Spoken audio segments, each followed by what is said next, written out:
बिस्मिल्लाहिर्रहमानिर्रहीम अस्सलाम वालेकुम। अज असीं बनावांगे फिफरा, बकरे दा फिफरा। ਇਹਦੇ ਵਾਸਤੇ ਇਹ ਤਿਆਰੀ ਹੈ ਨਾ, ਇਹਦੇ 'ਚ ਅਸੀਂ ਪਹਿਲੇ ਦਹੀਂ ਐਡ ਕਰਾਂਗੇ। ਤਕਰੀਬਨ 3 ਫਿਫਰੇ ਨੇ ਪੂਰੇ ਸਾਬਤ, ਨਾਲ ਵਿੱਚ ਤਿੱਲੀ ਦਾ ਪੀਸ ਵੀ ਹੈ ਔਰ 1.5 ਪਾਓ ਅਸੀਂ ਇਹਦੇ ਦਹੀਂ ਐਡ ਕੀਤੀ ਹੈ। ਹੁਣ ਅਸੀਂ ਇਸ ਮਸਾਲੇ ਪਾਵਾਂਗੇ।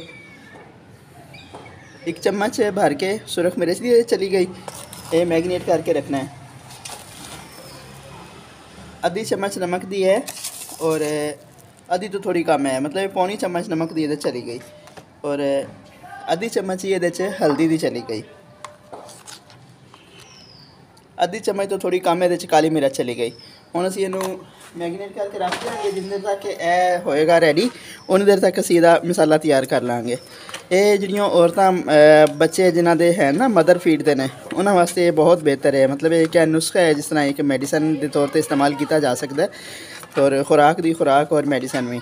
हुण असीं इहनूं मैगनेट करके तकरीबन घंटे के वास्ते रख देंगे। फ्रिज च नहीं रखांगे क्योंकि मौसम हाले ठंडा है, फ्रिज च रखने की ज़रूरत नहीं है। ये सही मिक्स होने तक अच्छी तरह तो असी इसका मसाला तैयार करते हैं। नाल हुण असी कढ़ाई चढ़ा दी चुल्हे ते। हुण असी इहदे घ्यो ऐड करांगे। 1 चमचा इहदे घ्यो दा काफ़ी हो जाएगा, क्योंकि बहुत ज़्यादा एक्स्ट्रा घ्यो ना वो नहीं यूज़ करना चाहिए, सेहत वास्ते नुकसानदेह है। एक नॉर्मल साइज़ का प्याज कटिया होया असी इहदे ऐड कर दिता है। हुण लाइट ब्राउन हो जाएगा, फिर असी इहदे विच लहसुन अदरक और उस तो उन्होंने भुनन तो बाद फिर टमाटर ऐड करांगे।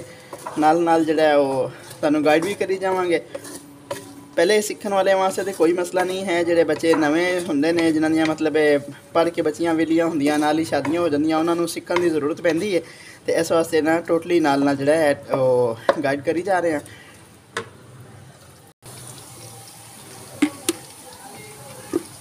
हुण साडा प्याज लाइट जिहा ब्राउन हो गया। हुण असीं लहसुन अदरक और हरिया मिर्चां का मिक्स पेस्ट तैयार किया होया ये ऐड करता।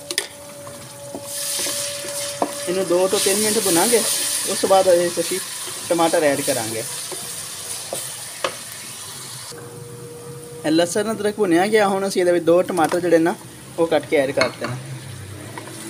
इन्हां नूं थोड़ा भुन के फिर असीं इहदे विच नाल ही जिहड़े मैगनेट कीते फिफरे ने ना बोटियां वो ऐड कर देंगे।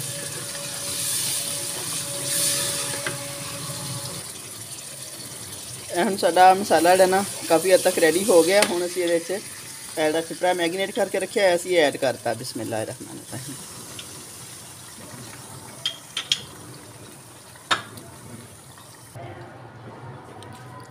हुण हांडी फिर बिल्कुल सही भुनी गई है, खुशबू वगैरह इसकी बहुत सोहनी हो गई है। हुण थोड़ी देर असीं इहनूं दम ते रखांगे 10 तो 15 मिनट।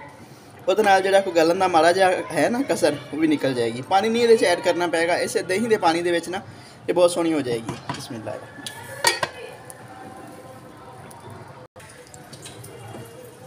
लो जी 15 मिनट इनू दम ते रखिया जे, बहुत सोहनी बोटी गल गई जे और ज़बरदस्त तरीके नाल रेडी हो गया जे। हुण असीं इहदे विच हरा धनिया ऐड करांगे और गरम मसाला ऐड करांगे। बिस्मिल्लाहिर्रहमानिर्रहीम। देखो कितनी सोहनी इसदी लुक है।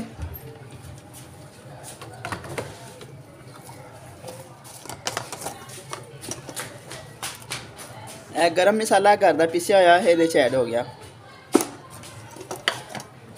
अगर मेरी रेसिपी अच्छी लगे तो कमेंट और शेयर लाजमी करिया जे और तुहाडे सब वास्ते दुआवां। हसदे वसदे रवो, आबाद रवो। तो जिहड़े नवें देख रहे हैं वो मेरा चैनल सबसक्राइब कर देन, ताकि मेरिया वीडियो जिहड़ियां ने कंटिन्यू उन्होंने मिलदियां रहन, क्योंकि मैं डेली वीडियो पाती हाँ शाम को 6 तो 7 के दरमियान। ठीक हो गया जी, अल्लाह हाफिज़।